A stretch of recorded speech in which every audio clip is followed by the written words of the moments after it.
Okay. I don't think this one's going to be very long here today. We're on lesson number 259 of a workbook of A Course in Miracles. Let me remember that there is no sin. What a relief, huh? There's no such thing in sin in terms of the way we conceived it. I mean, it's not. There's no God out to punish us for what we think are acts that have gone against some sort of moral, spiritual, religious, or societal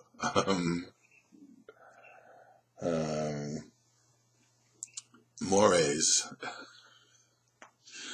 There is no, let me remember, there is no sin. Quite simply, there could be no sin in God, because if sin is a lack of love, and God is but love, and therefore so am I, there would be no place in God for there to be room for a lack of love, since God is the totality of love's reality, along with you, extending forever, outside of which there's nothing.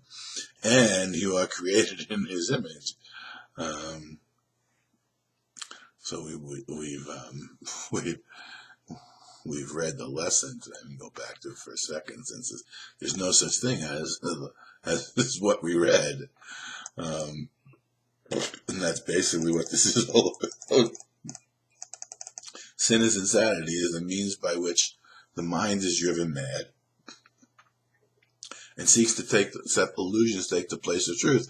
And that's exactly what this is saying. The body is the instrument the mind made, and is striving to deceive itself. So the mechanisms of illusion were born in the instant that we remember not to laugh at the tiny mad idea that it could be separate in a dream. There's been many ways. Everybody has attempted to explain this one way or the other, like how did this occur, or how could a loving God do this to us? And obviously, we get to the point of realizing a loving God could never have done this to us, so we must be doing it to ourselves. So sin is insanity, and everybody who comes here is completely insane because they have taken on the mantle of sin, are experiencing their lives as guilty and filled with fear, and with the reality of ourselves as being whole, perfect, and what love is, that perception is completely wrong. Yet because it feels so real to us, we cannot not but think that it's real, and without any sort of intervention or help, we would continue to deal with it as if it was real, and there would be no return. And that's what this is saying. What else but sin engenders our attack? What else but sin could be the source of guilt? Demanding punishment and suffering. And what but this could be the source of fear, obscuring God's creation and giving loving attributes to fear and attack? Father, I would not be insane today. What is sin? Sin is insanity. So if there's no sin, then I don't want to be insane today. My belief in sin has caused me to be insane. So I must have some sort of experience that allows that underpinning, that underlying belief in sin to be experienced as having no reality, and therefore as non-interference. Something that I need not concern myself with in terms of what it's represented to us conceptually, which is the idea that we've gone against God, and punishment is necessary in order for us to be righted again. Obviously, if God is all there is, it would be impossible to go against Him, because there would be nothing that isn't Him, and that's the whole point that we're coming to recognize as we continue in our journey and do these lessons. And of course, when we're afraid and we're guilty, you know what happens. You're constantly looking around, waiting for the sword of Damocles to fall on you. And because it never does fall on you, you live in constant and ever-present anxiety, waiting for some sort of divine retribution. And that's the way I lived for years. So finally I just gave up. I couldn't take it anymore. I just said, if God's going to get me, sooner or later he's going to get me. Well, he'll get me now, because I can't live running from God anymore. And sure enough, it was then I learned that God is love, for love can have no opposite. You are the source of everything that is, and everything that is remains with you and you with it. Of course. Just free your mind for a second. Remember, the joy is in the release. And first we forgive, and then we understand. And forgiveness is releasing ourselves from past concepts that have bound us to beliefs that no longer serve the purpose that we have accepted, in allowing our mind and our heart to serve the purpose of our soul in fulfillment of the plan of salvation.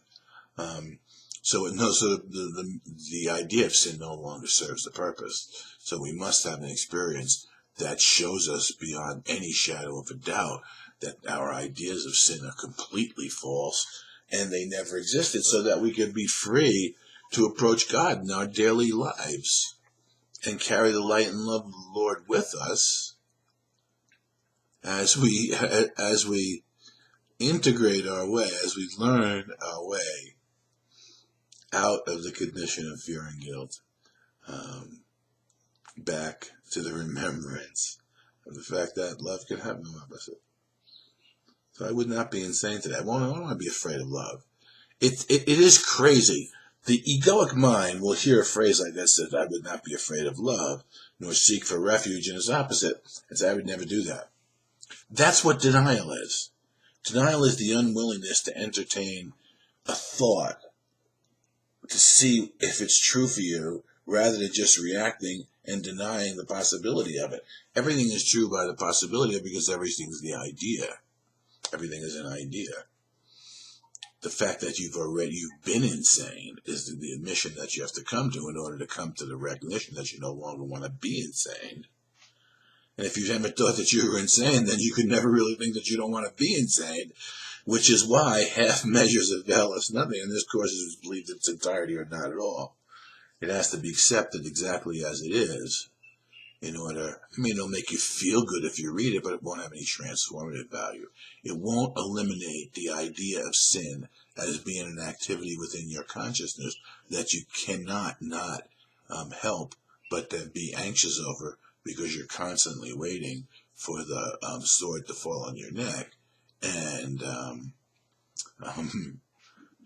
extract from you the price that God apparently thinks you must pay for the sins you've committed. And that's not the God that I have come to know. And that's certainly not the God of love that is the God of creation. Although I did have to have a lot of my thinking undone. And the way it was after I had the revelation, I would pose questions. And of course, when you have a question and you have a definitive answer, then you bring the question into the vicinity of the answer, and it dissipates because of the falsity of it, and that's what happens. And so we have this idea that sin doesn't exist, that love is real, love is all there is, that we're perfect, whole as God created us, and then we have these emotions and these situations that want to tell us that that's not true and something else is true instead. When we make a firm commitment to healing our mind and accept this as the guideline, then we allow this to be true and look at everything in the light that we receive from the source of these lessons himself, who is with us and will help us do these lessons if we but give the nod to him rather than the ego and our need to identify and control the effects of guilt, the effects of separation, guilt, fear in the world of space and time, by attempting to think there's something outside of us that can be controlled. So we're just simply passing all that by. Sin is the only thought that makes the goal of God seem unattainable. What else could bind us to the obvious and make the strange and distorted seem more clear? What else but sin?